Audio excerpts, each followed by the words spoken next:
Hello, my name is Alexandra Politidis Palm, and I'm a lawyer and policy advisor for RFSL Ungdom, Queer Youth Sweden in English. I had the privilege of presenting this at the Believe It or Not conference in Amsterdam, September 2024, and I'm now recording it in December 2024 for future purposes. So today I will talk to you about the credibility assessment of an inner process, the application of credibility criteria, and the child and youth perspectives. So this was all based from a report that we published in November 2020, which was called I Want to Be Free.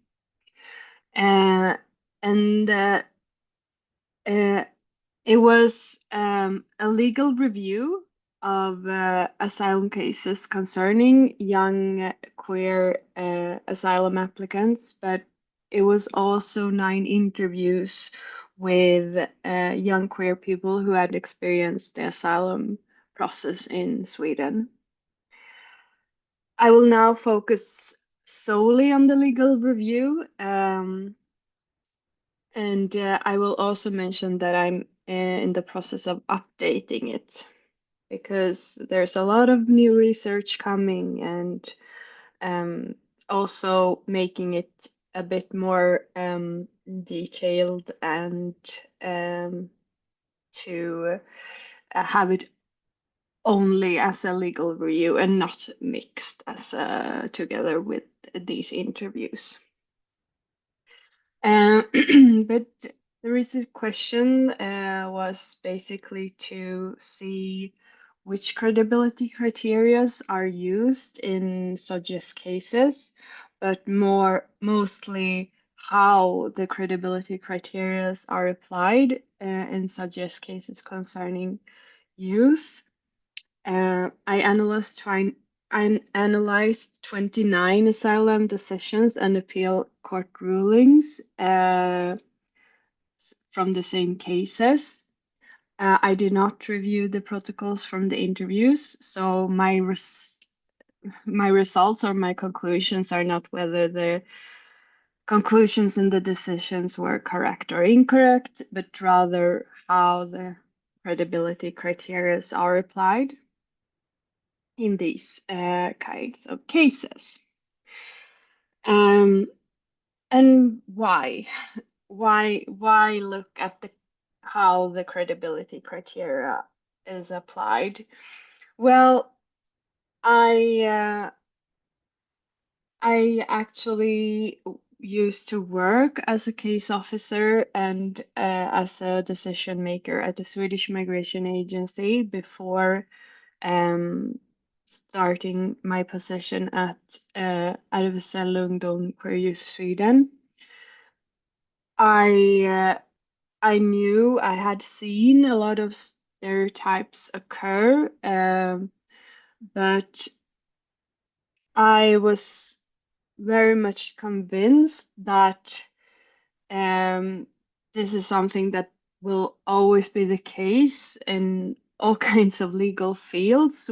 If you have people taking decisions and making assessment, but especially in asylum cases where it's so much up to interpretation, since there is often only the evidence of the story of the applicant, basically.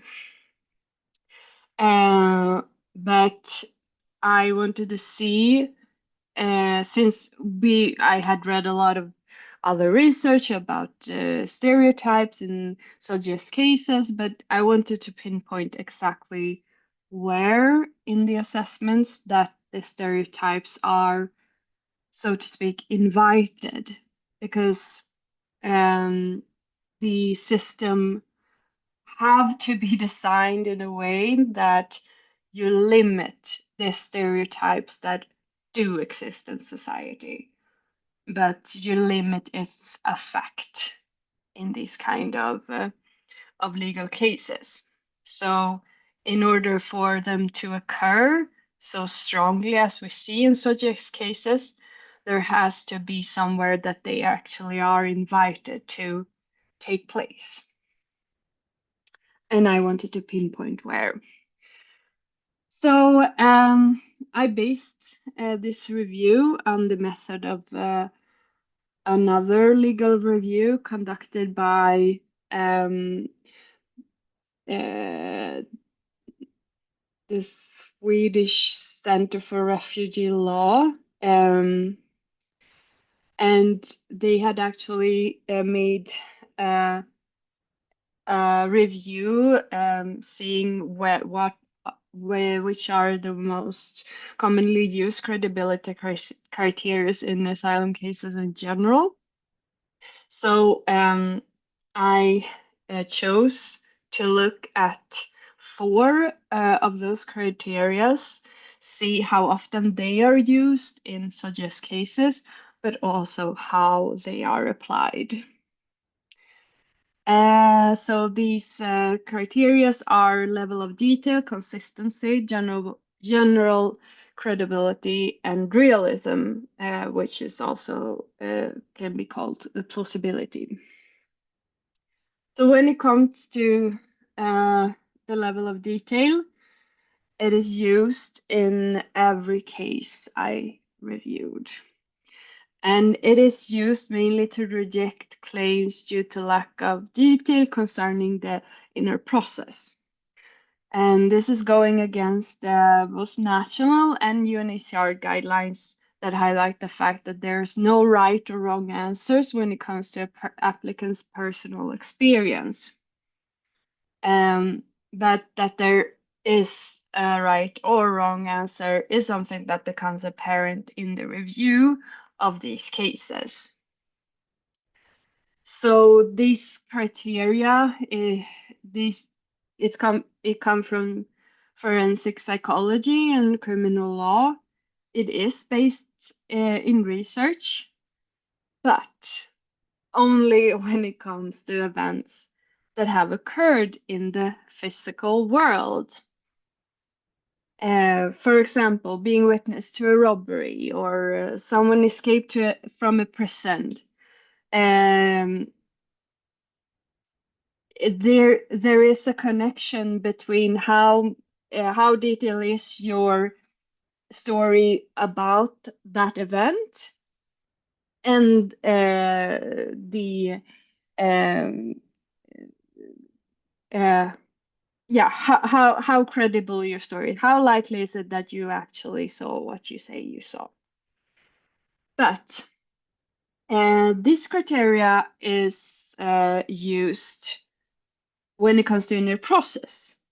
So it is used to assess the answers of an applicant when it comes to question like, how did you realize you're an LGBTQI person? And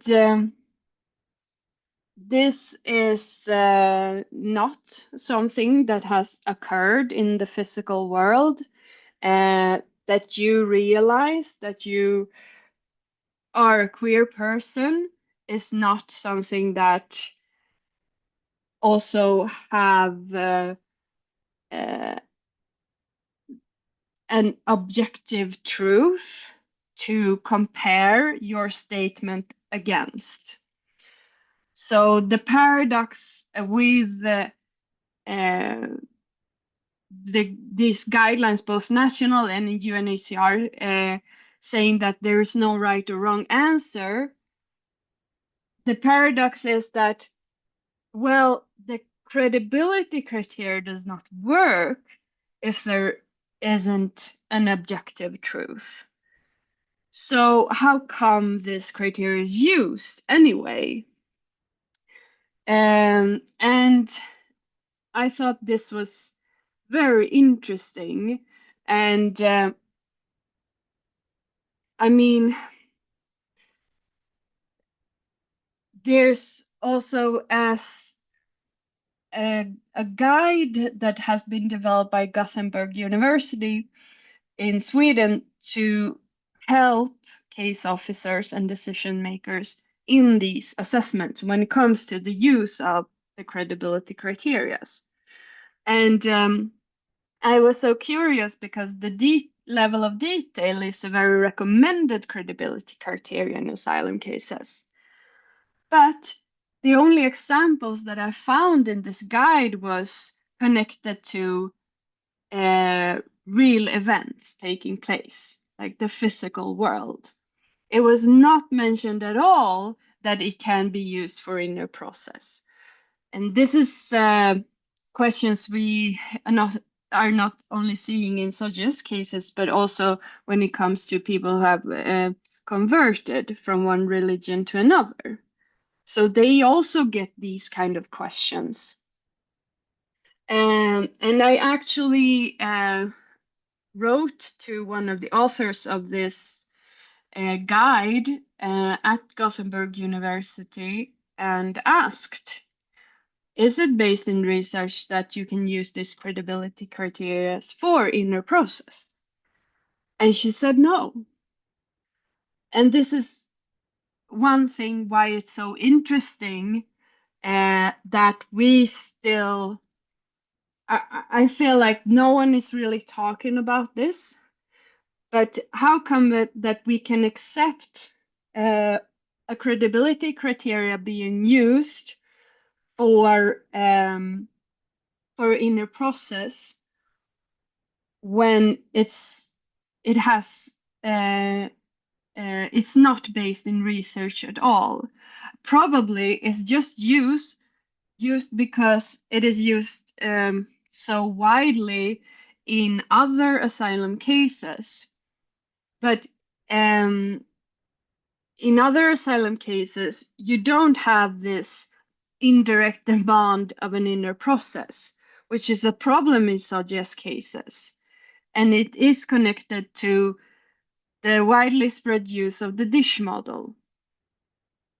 But I'm going to come back to that because I also see that since we have a free presentation of evidence, we won't get rid of the inner process because some applicants will want to present that as an evidence. So we will have to make a legally secure way of assessing inner process one way or another. But it can't be done when using level of detail. So when it comes to consistency, in the legal review, we found that 54% of the decisions and 71% of the court rulings that included application of the application of the consistency criteria. In these cases, there was some contradictory information that the applicant had brought up during different stages in the asylum process. But I reacted to the fact that there were not very clear contradictions. For example, exactly when in time the applicant had realized that they were an LGBTQI person, or exactly what they felt growing up. So first of all, it's not in line with research to be able to remember exactly what you felt. And being able to pinpoint like an exact moment in time when you maybe realized that you're an LGBTQI person. So this contradictory criteria is very strictly used in a problematic way. And I also saw a lot of stereotypes being applied when this criteria was being used. For example, one case where it was seen as contradictory that the applicant saw himself as a Shia Muslim, but he said he also had a complicated relationship to Islam due to his sexual orientation. and this was seen as a contradictory. There are other examples as well where the court cannot accept the applicant having no reflections on concerning his sexual orientation growing up, or the fact that it was easy for him to reach the conclusion that he was gay. So between the lines in that decision, you can almost hear the question, where is the shame? Which is also an indication of fish being used as an indirect checklist. So when analyzing the cases, I started to think that if it weren't for the level of detail and consistency criteria, some stereotypes would not have been able to be applied so acceptably and formally and systematized. And now it's almost like the criteria work in favor of the stereotypes and not the opposite. So when you're looking for contradictories, then maybe you will find it more easily, and there the stereotypes occur. So when it comes to general credibility, in the cases I reviewed, the general credibility was only regarding late disclosure.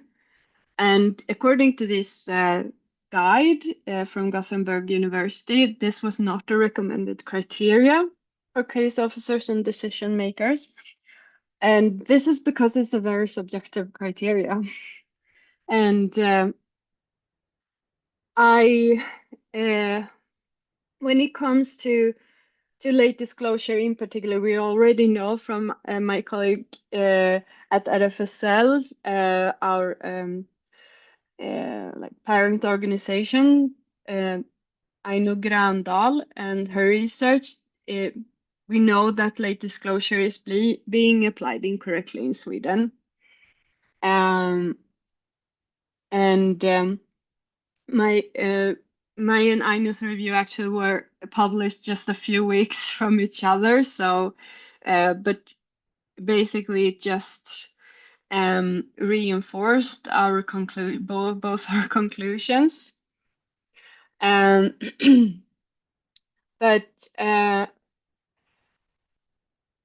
and I will not deep down into this, but it was used in 52% of the court rulings.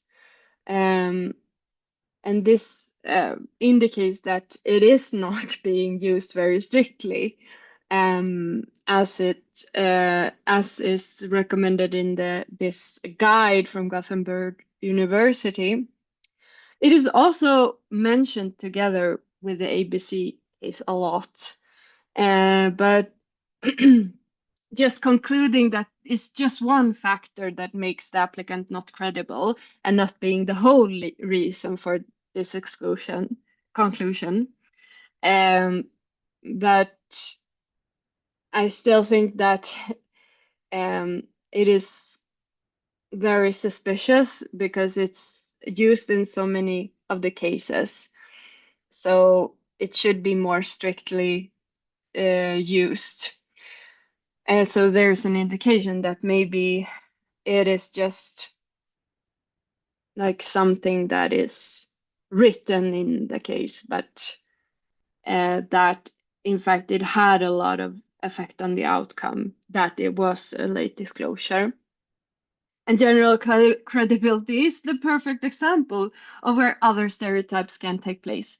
So, for example, the general mistrust towards SOGESC applicants, being seen as straight persons, just testing a new claim.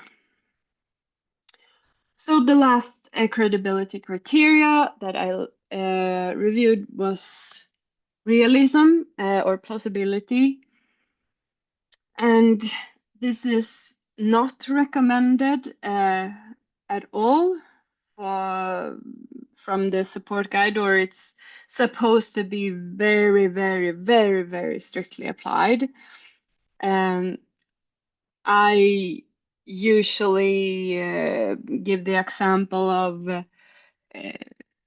that it's something that is not accordance with our lived experience as human beings. It's not something you, it's something that you don't have to know research to conclude. For example, if an applicant claims to be persecuted by aliens, or that they will risk the death penalty if they are being deported to Norway.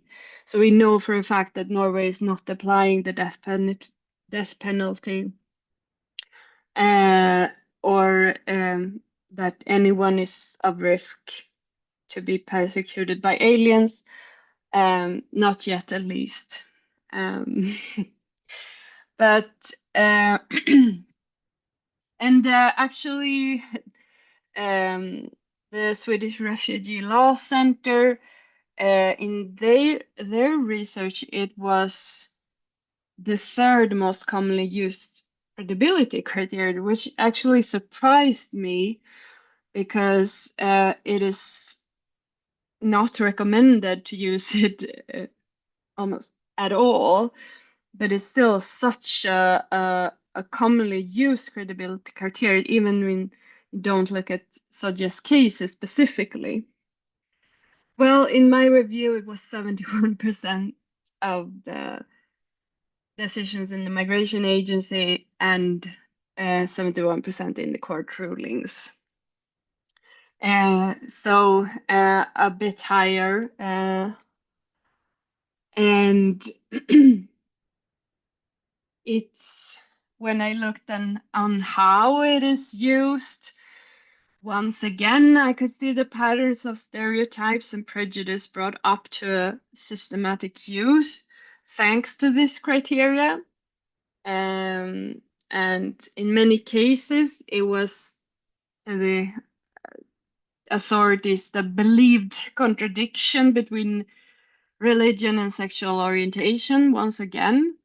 For example, it was not realistic if the applicant had not so many reflections concerning this contradiction. Yes. So a little bit about children's rights and youth perspectives. So first of all, there is no apparent child or youth perspective in the cases that I reviewed.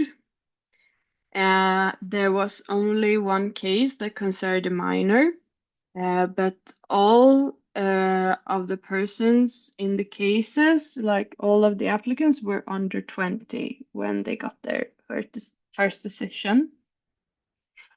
I had a bigger, like I had a lot of cases from the beginning, but I choose like over 500, but I choose to narrow it down. I wanted to make sure that it was to be looking at young cases concerning young people and as close to minors as possible. So I draw the line at 20. However, many of these cases, I would say the majority, they had gone through the asylum process as minors, but when they got the decision, they were assessed as adults. Like they were, had they had gone through an age assessment. Uh, and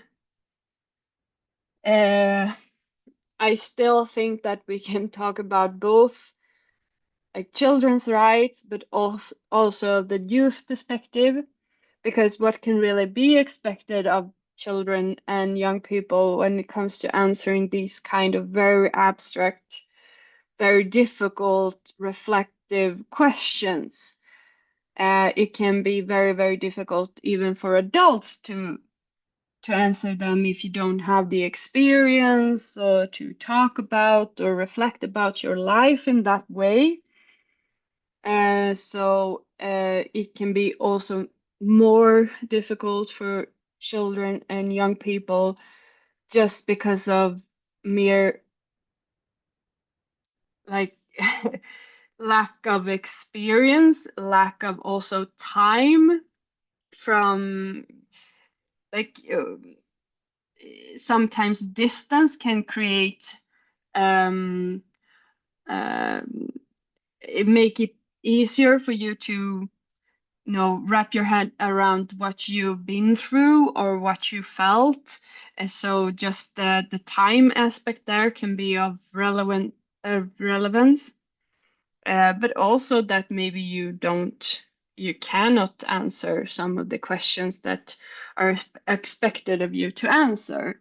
Regarding identity or sexual orientation, maybe you don't know yet.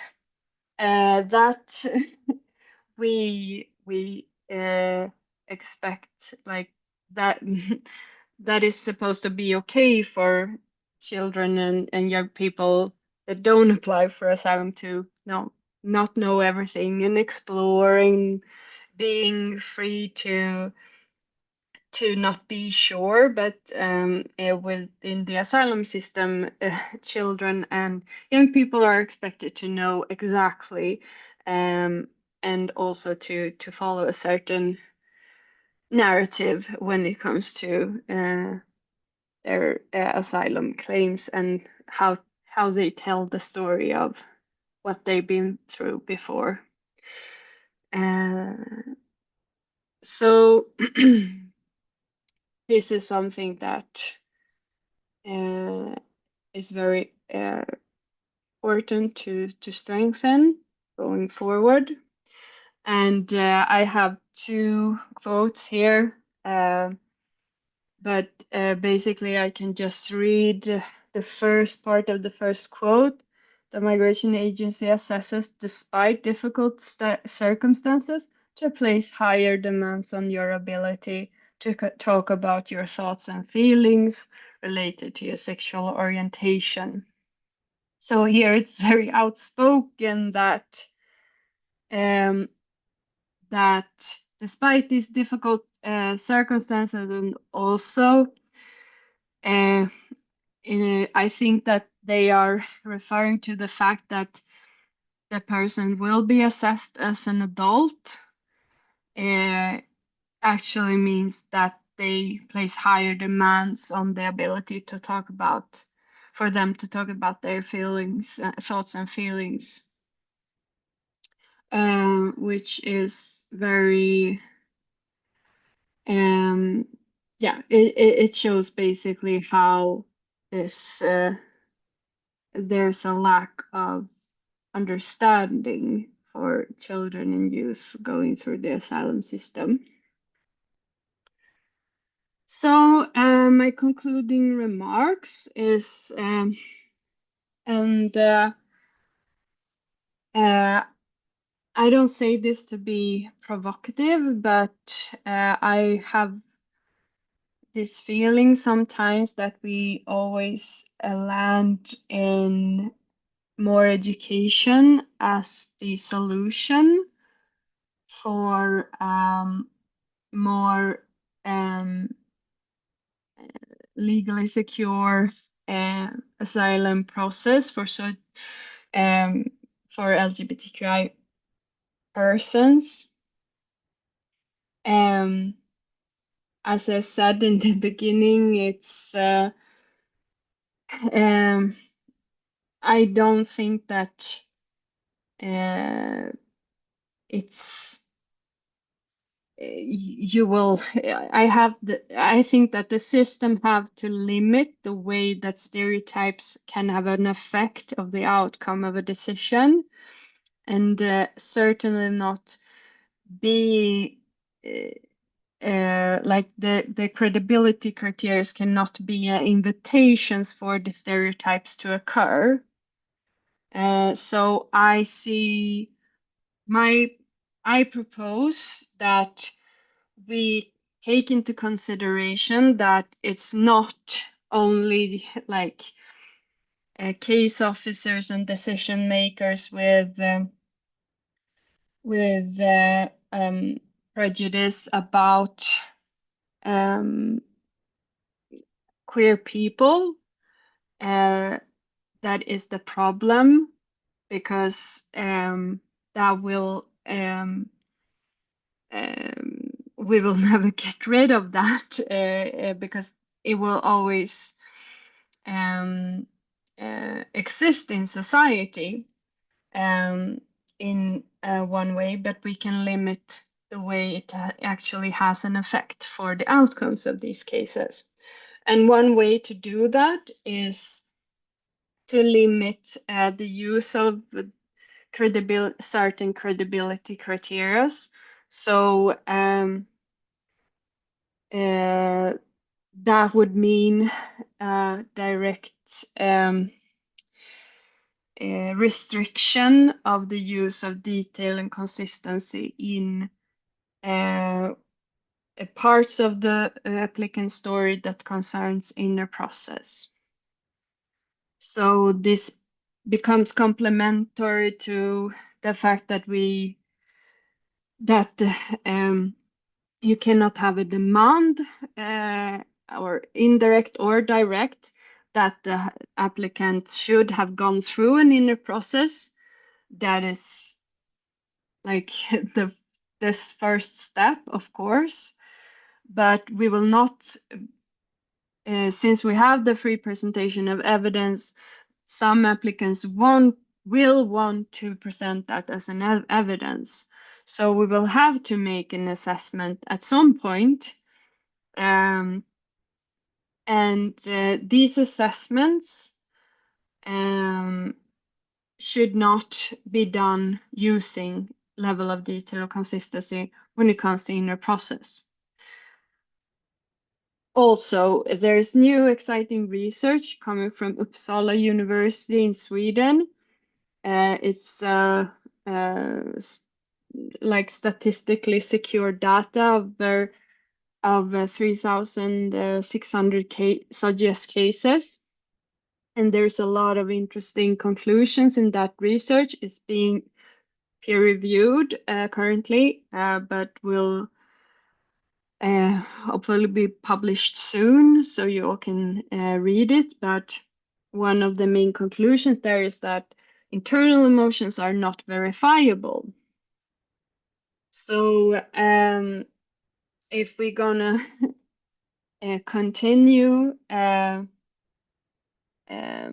with these questions about inner process, internal emotions, we cannot treat them as they are verifiable, but merely as a part of the applicant's self-identification, or like the open answer to the question of why does the applicant risk persecution in their country of origin.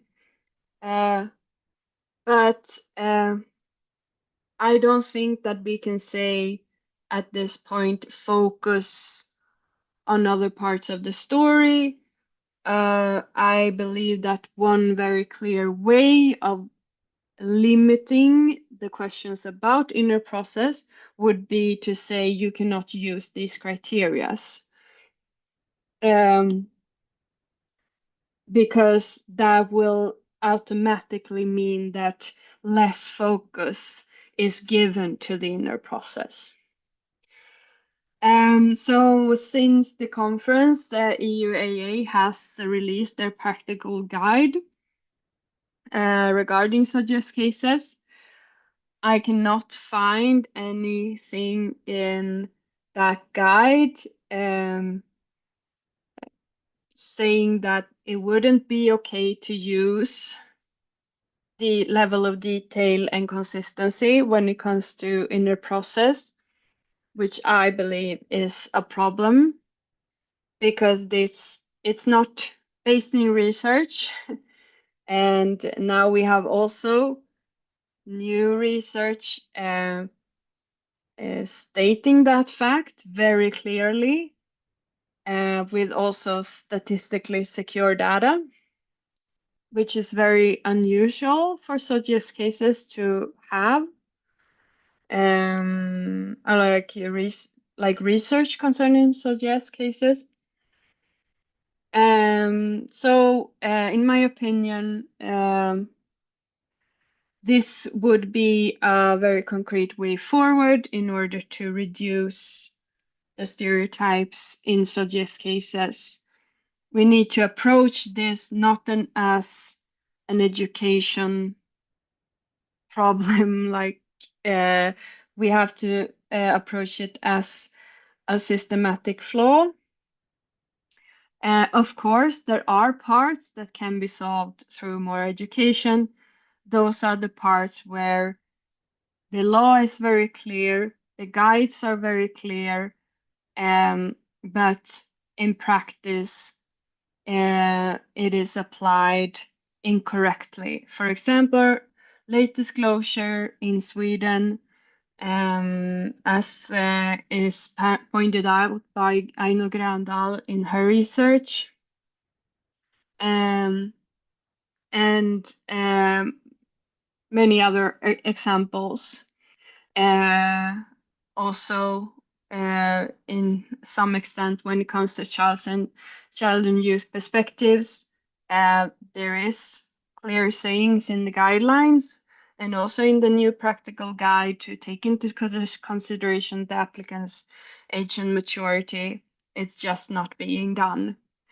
That's a very clear part where we can use education.